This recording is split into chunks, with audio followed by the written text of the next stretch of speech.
बिस्मिल्लाहिर्रहमानिर्रहीम। मैं हूं आपका बड़ा भाई और आप देख रहे हैं मेरा यूट्यूब चैनल। आज का आगाज़ हम financial analysis Pakistan stock exchange के साथ करेंगे। सबसे पहले मैं आपको डेली रेंज से आगाह करता चलूं। आज जो डेली रेंज रही है वो रही है 39,482 से लेके 39,920 तक। और अगर हम 52 वीक्स का एनालिसिस देखें जो कि एक साल का अरसा होता है, तो 38,000 से लेके 47,000 तक लगभग इसकी रेंज रही है, जो कि इतनी ज़्यादा मूवमेंट नहीं मानी जाती है। इसके बाद अगर मैं आपको रियल टाइम चार्ट के ऊपर एनालिसिस करके दिखाऊं जिसके ऊपर मैंने आपके लिए रेजिस्टेंसेस और सपोर्ट्स दोनों मार्क की हैं। रेजिस्टेंस वो एरिया होता है जो एक मार्केट को अबूर करना बहुत ज़रूरी होता है अगले टारगेट को अचीव करने के लिए, और सपोर्ट वो एरिया होता है जिससे वो रिबाउंड लेके ऊपर की तरफ जाती है।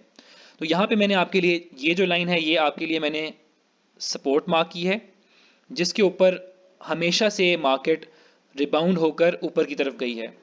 यहाँ पे एक टच आया, ये दूसरा टच आया, उसके बाद इधर टच हुआ और टच के बाद मार्केट ने बाउंस बैक लिया। सिमिलरली अगर हम देखें तो मार्केट इस टाइम इसी एरिया को टारगेट करने की कोशिश कर रही है और इंशाल्लाह एक दो दिन तक इसको टारगेट करके दोबारा रिबाउंड लेगी।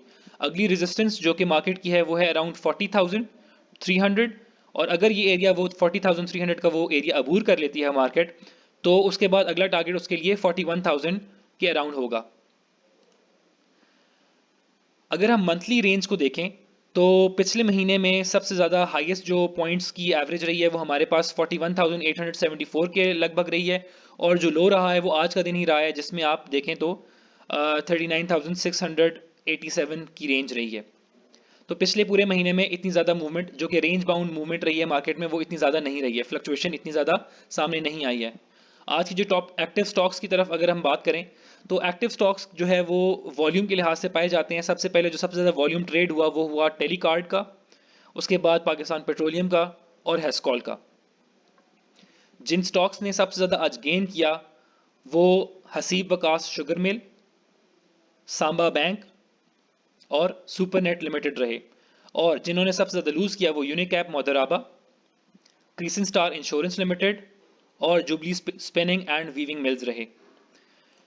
अब अगर हम बात कर लें डिविडेंड स्टॉक्स की तो आपके आने वाले हफ्ते के अंदर ये 3-4 स्टॉक्स हैं जो कि आपको डिविडेंड दे रहे हैं, जिसमें से ईएफयू जनरल इंश्योरेंस, नेस्ले और लॉटे केमिकल हैं। ईएफयू इंश्योरेंस 55%, नेस्ले 950% और लॉटे केमिकल 20% दे रहा है। जब मैं 55% कह रहा हूँ इसका मतलब 5.5 रुपीज़ पर शेयर, 950 का मतलब 95 रुपीज़ पर शेयर, और लॉटे केमिकल का जो 20% है इसका मतलब 2.0 रुपीज़ पर शेयर है। और अगर आप इनका डिविडेंड अवेल करना चाहते हैं तो आपको चाहिए कि 2 दिन पहले तक इसको परचेज कर लें ताकि वो आपके अकाउंट के अंदर ये शेयर्स ट्रांसफ़र हो जाएं। जैसे ही आपके अकाउंट में ये शेयर्स ट्रांसफ़र होंगे तो आप इसका डिविडेंड अवेल कर सकते हैं। इसके बाद अगर हम एनालिसिस करें गोल्ड का, तो गोल्ड जबकि आप पिछले कुछ महीनों से देखते जा रहे हैं कि वो चढ़ता ही जा रहा है, रुकने का नाम नहीं ले रहा है। आज की रेट गोल्ड के 4 अप्रैल के जो हैं वो 24 कैरेट की अगर बात करें तो 2,10,000, 22 कैरेट 1,93,000 और 21 कैरेट 1,84,000 के ऊपर टच कर रहा है। और इसी तरह करेंसी भी हमारी जो है वो रुकने का नाम नहीं ले रही है। पिछले कुछ महीनों से डॉलर की उड़ान रुकने नहीं पा रही है, और आज डॉलर का रेट 288 रुपये 50 पैसे रहा, और ओपन मार्केट के अंदर 291 रुपये में ये सेल हो रहा है।